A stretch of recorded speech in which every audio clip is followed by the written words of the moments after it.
Now, I think quite a number of homeowners are about to become trapped in today's property market, and many of them still don't realize it yet because they are waiting for the perfect selling price for their house, while the next property that they want keeps moving further and further away. And honestly, this is something I've been seeing more and more recently. And the truth is that quite a number of owners are not stuck because they cannot afford the next property.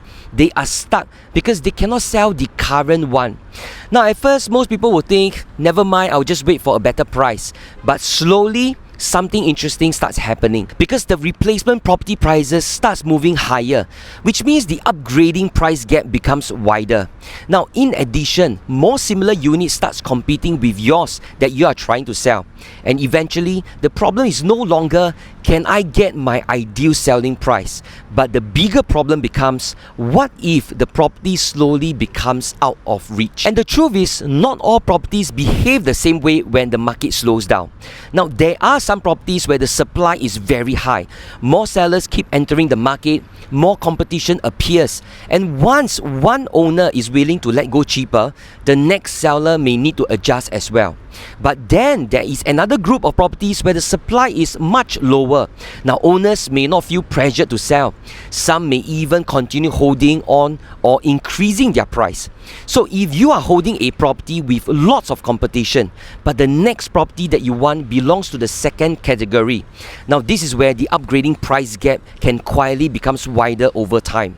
And this is why I think many owners are looking at the whole situation wrongly, because they are only focusing on one side, which is how much am I losing if I lower my selling price, but they are not analyzing the other side. What is happening to the next property that I want to buy? Because sometimes while you are waiting for a better price, the next opportunity may already be moving further away. Now, of course, this does not mean that every seller should immediately lower their price, because if you are not in a hurry, you don't have a replacement property in mind, and you are financially comfortable, then honestly, waiting may be perfectly fine. But if there is already a property that you genuinely want to move towards, then you cannot only analyze based on your current selling price, but you must also analyze whether the next opportunity is moving away faster than you expected. Because at the end of the day, property decisions is not just about, did I sell at the highest possible price? Sometimes the more important question is, did this move place me in a stronger position overall? And the truth is, the biggest risk may not be selling slightly lower today. The biggest risk is waiting so long that eventually the next move becomes harder and harder to achieve. Once again, Gainer here. Hope you enjoyed this video, and I'll see you in the next video.